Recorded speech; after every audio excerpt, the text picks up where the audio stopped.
যুবক, আর কত রাত্র মোবাইলে কবিরা গুনাহ দেখলে তোর মনের আশা মিটবে, তারপরে তওবা করবি? আর কত মাইয়ার চরিত্র নষ্ট করার পরে তোর আশা মিটবে, তারপরে তওবা করবি বল? আর কত শতবার পার্কে পার্কে ঘুরলে তোর মনের আশা মিটবে, তারপরে তওবা করবি বল?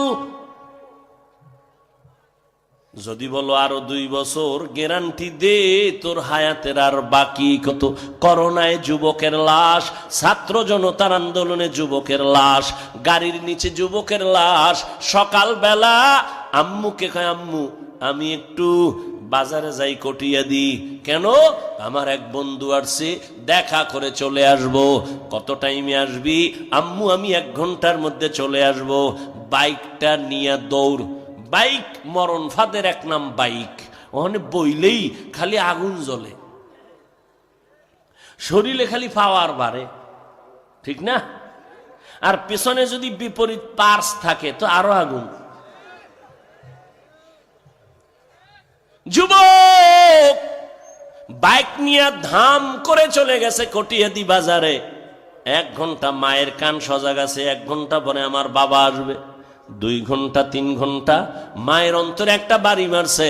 টেলিফোন করলো বাবার মোবাইলে, কেউ ধরে না। হঠাৎ করে রিসিভ করলো, এ আমার বাবা কই? বলে কে তুমি? বলে মোবাইলওয়ালার মা। কয় মোবাইলওয়ালার বাবারে দে। মোবাইলওয়ালার বাবা নেও, সন্তান ধরে নাই, কে জানি মোবাইল ধরছে, নেও। এবার কয় আপনি নি মোবাইলওয়ালার বাবা? কয় হ্যাঁ। কোথায় বাড়ি? কয় এই এলাকায়। কয় তাড়াতাড়ি আসেন, রাস্তার মাঝে লাশটা পড়ে আছে, বাইক একদিক, সন্তান আর একদিক, লাশ নিয়ে যাও। বানাই কইতেছি, কত মাস্তানি ভাব নিয়ে চলো। তুই যে কালকে মরবি খবর আছে? ঘুমের মধ্যে তো মরণ হবে না, কি হতে পারে?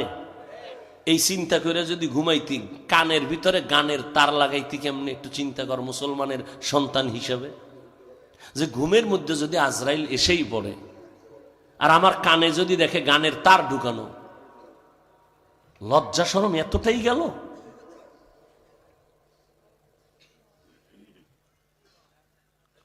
আমরা নবীর আদর্শ মানার কারণে কি সম্মান কমছে? না খায় মরে গেছি? আচ্ছা আমগো হুজুরগো কথা তো বাদই দিলাম, তোমার লাইনের যারা রসুলের আদর্শ নিয়ে চলে, মাদ্রাসায় পড়ে নাই, তুমি কেন পারো না বলো? কি সমস্যাটা কি? কার পেছনে ঘুরে কি পাওয়ার আশায় দাড়ি কাটছো? কার পেছনে ঘুরে কি পাওয়ার আশায় নামাজ ছাড়ছো? সে তোমার আপন? কোনোদিনও না। 1 সপ্তাহ অসুস্থ থাকো, মোবাইলের নাম্বার আর পাবা না। 2 সপ্তাহ অসুস্থ থাকো, নাম্বার ডিলিট করে ফেলবে। এই দেশে যত মানুষ মরছে, বন্ধু বন্ধুর মাইরে মরছে বেশি, এমনি মরার তুলনায় আপনজন মারছে বেশি শত্রুর থেকে। আপনজন শত্রু হয়ে গেছে স্বার্থের কারণে। ও পর্দার আড়ালের আম্মা জানেরা, এখনো সময় আছে। রে আম্মা জান, আপনাদের মতো দামি জিনিস এই দুনিয়াতে আল্লাহ বানান নাই। এত মর্যাদা আপনাদের আল্লাহ দান করেছেন। আপনারা নবী না, তবে সমস্ত নবীদের মা সাহাবায়ে কেরামদের মায়ের মতো মা।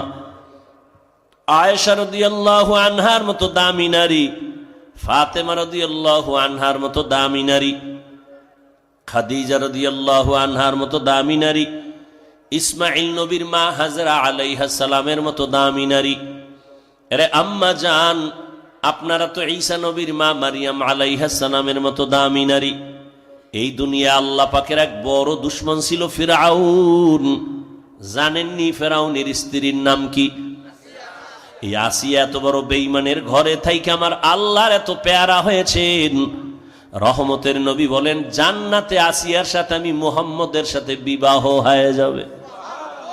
ও পর্দার আড়ালের আম্মা জানেরা, এত বড় বেঈমান ফিরআউনের ঘরে থেকে যদি আসিয়া আল্লাহর এত পেয়ারা হয়, যেই ফেরাউন আসিয়ারে ঘুমের জায়গা দেয় না, খানা দেয় না, তারপর আসিয়া আল্লাহরে ভুলে না। ও আম্মা জান, আপনার স্বামী তো ফেরাউনের মতো খারাপ না। আপনার স্বামীকে আপনি বুঝাইলে তো নামাজ পড়তো, তেলাওয়াত করতো, আপনিও নামাজ পড়ে দোয়া করতেন। স্বামীরে যদি বলতেন, স্বামী মা বাবার মায়া ত্যাগ করে তোমার ঘরে আসছি, তোমার কাছে আমার জীবনের একটাই দাবি, খেয়ে থাকি না খেয়ে থাকি দুঃখ নাই, তবে কোনোদিন হারাম টাকা অর্জন করবা না, হারাম টাকার মাল ঘরে আনবা না, হারাম খাইয়া নিজেদের রক্ত নাপাক করব না, সন্তানের রক্ত নাপাক করতে দিব না। এভাবে যদি প্রত্যেকটা মা স্বামীকে বুঝাইতেন, একজন স্বামীও হারাম মাল ঘরে নেওয়ার সাহস পেত না। এরে আম্মা জান, এখনো সময় আছে, তওবা করেন। এই এলাকায় তো আপনার মতো কত মা বোনেরা এখনো আছে।